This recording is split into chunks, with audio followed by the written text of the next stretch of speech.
हमारे साथ market outlook पर चर्चा करने के लिए एएसके हेल्थ सॉल्यूशंस के सीईओ वैभव सांघवी मौजूद हैं। वैभव जी, गुड मॉर्निंग। अब क्योंकि आप के पास लॉन्ग शॉट का एक एडवांटेज है, इस मार्केट को आप कैसे देख रहे हैं क्या? और आप इस समय क्या फुल्ली इन्वेस्टेड हैं, कुछ कैश पर हैं, कुछ शॉर्ट्स भी हैं, क्या क्या व्यू है इस समय आपका? ऑफ कोर्स थोड़ा कैश पड़ा हुआ है Anuj. And first of all good morning to everyone. अगर हम लॉन्ग शॉट की बात करें करंटली, तो हम मार्केट को ऐसे व्यू कर रहे हैं eight this point in time कि दो बड़ी हेडविंड्स अगर मार्केट में हम देखें तो थी। One was of course the tariffs and two was the geopolitical tensions. I think दोनों हेडविंड्स अभी to a great extent solve हो चुकी है। At the same time quarterly earnings भी बेहतर थी as against your expectations. So on an overall basis हमारा medium to long term perspective और view at this point in time constructive है, positive है। और at declines is where we will see कि हम पोर्टफोलियो में कैसे ऐड करें। So all in all, I think from an FPI flow perspective as well, हमें लगता है कि overall emerging markets में भी थोड़ा रुझान on the positive side ही रहेगा because of the weakening dollar on an overall basis. So I think काफी variables हैं जो positivity का संकेत दे रहे हैं at this point in time. और इस समय मार्केट में अगर आपको, अब जैसे आपने कहा थोड़ा कैश है, अगर डिप्लॉय करना हो तो वो कहाँ करेंगे? सबसे अच्छी थीम आपको क्या लग रही है इस समय?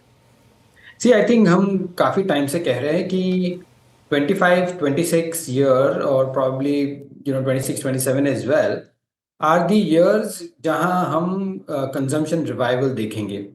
और जब हम कंजम्पशन रिवाइवल की बात करते हैं, आई थिंक वो दो मुख्य कारण से प्रभावित होंगे। फर्स्ट ऑफ ऑल वो है कि गवर्नमेंट की fiscal policy in terms of the tax rebate जो इन इफेक्ट अप्रैल मई ऑनवर्ड्स चालू होगी। And two, in terms of monetary policies as well, जहां काफी लिक्विडिटी बढ़ाई है, अनसिक्योर्ड लोन्स से सिलेक्ट पीसीस पे रिस्क वेट्स घटाए हैं। So on an overall basis हमें लगता है there is a concerted effort जहां कंजम्पशन को रिवाइवल का एम रखे हुए हैं। सो while investments was always in place, this is the first time after a very long period of time जहाँ focused consumption पे action possibility है। So all in all next 24 months के लिए हम consumption as a basket both staples and discretionary देखेंगे। Secondly, all the domestic oriented sectors like materials में cement हमें बेहतर लग रहा है। एंड लास्टली कि एक बार रेट कट हो जाती है तो उसके बाद हम बैंक्स को एट लोअर लेवल्स पे हम बाय करने की सोचेंगे।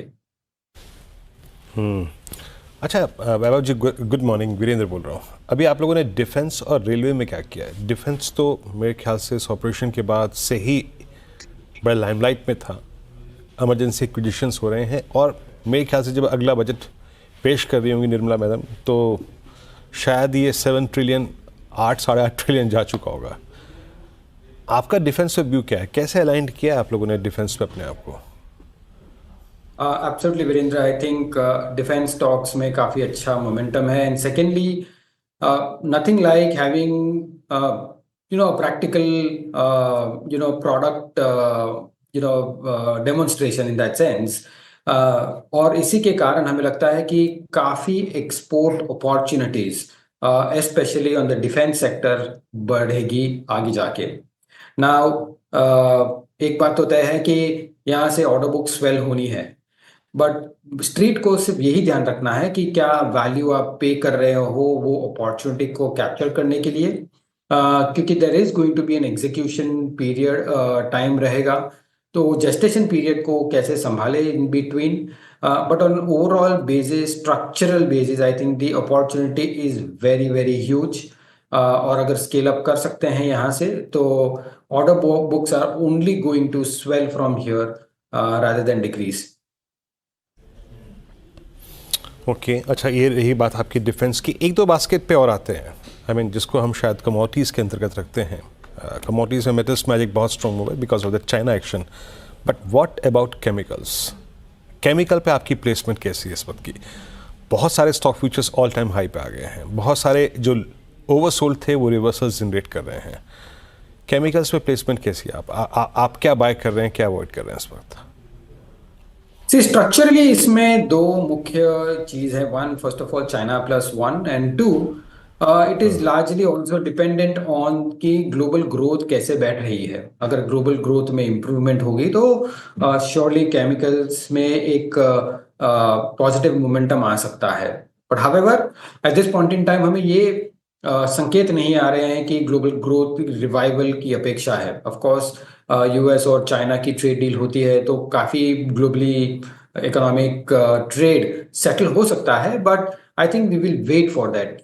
Lastly, on a valuation basis I think हमें हमेशा ये चैलेंज रहा है कि how do you value a commodity company, जहां आपको कंटिन्यूस केपेक्स करना पड़ेगा in terms of incremental earnings और कैपेसिटी डालनी पड़ेगी। सो ये एक ट्रिकियर क्वेश्चन है, rather than the overall opportunity. Of course अगर ग्रोथ की टेलविंड रही तो पॉसिबली है कि वैल्यूएशंस एक्सपैंड हो सकते हैं, बट अगर ग्रोथ की हेडविंड रही तो वैल्यूएशंस को देना थोड़ा चैलेंजिंग रहेगा। सो इसी के कारण there are lot many variables going around it, and that is why we are at this point in time avoiding it.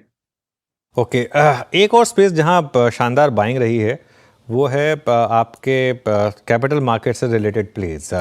BSE ने लीड किया ऑब्वियसली उसको, आई थिंक सबके वहाँ पर एक वही स्टॉक रहा है। लेकिन इसके अलावा अगर आप देखें, चाहे एंजल वन हो, एएमसी स्टॉक्स हों, डिपॉजिटरी स्टॉक्स हों, म्यूचुअल फंड से रिलेटेड स्टॉक्स हो, सब में अच्छे मूव्स आए हैं। इस बास्केट में आपने कुछ बाय किया क्या? See, Anuj, I think the way हम कैपिटल मार्केट्स के स्टॉक्स को देखते हैं वो हम दो सेग्रीगेशन करेंगे, दो हिस्सों में बांटेंगे। वन है जो स्ट्रक्चरल एन्युटी ड्रिवन बिजनेसेस हो, या दूसरा हो या ट्रांजैक्शनल काइंड ऑफ बिजनेस हो। हमें एन्युटी ड्रिवन बिजनेस बहुत पसंद है, और खास करके अगर हम एएमसी की बात करें या डिपॉजिटरीज की बात करें, आई थिंक वहाँ काफी सेक्युलर अपॉर्चुनिटी और स्टेबिलिटी ऑफ बिजनेस भी रहता है जनरली। Whereas transactional business जैसे ब्रोकिंग हो, to a great extent, are very cyclical, कि वहाँ volatility of earnings काफी ज्यादा होती है। तो on an overall basis हमारा मंतव्य और हमारा जनरली प्रेफरेंस रहा है on the kind of annuity plays like an AMC companies और depositories। So हम वो सेगमेंट को ही ध्यान में रखेंगे। अच्छा वैभव जी, जिन जिन स्पेसेस में अच्छी जेन्युइन बाइंग नज़र आई है, जहाँ पे स्टॉक्स ने रिएक्ट किया है, उसमें एक इंश्योरेंस भी है and leader in the pack.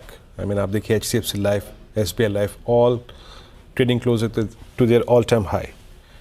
अभी इंश्योरेंस स्पेस में आपका व्यू क्या है? इस पर क्या चेस करना चाहिए? बतौर मैं एक रिटेल इन्वेस्टर हूँ अगर, तो मैं भी चेस करूँ इस स्पेस को अभी? I think fundamentally अगर longer term basis opportunity from business perspective काफी बड़ी है।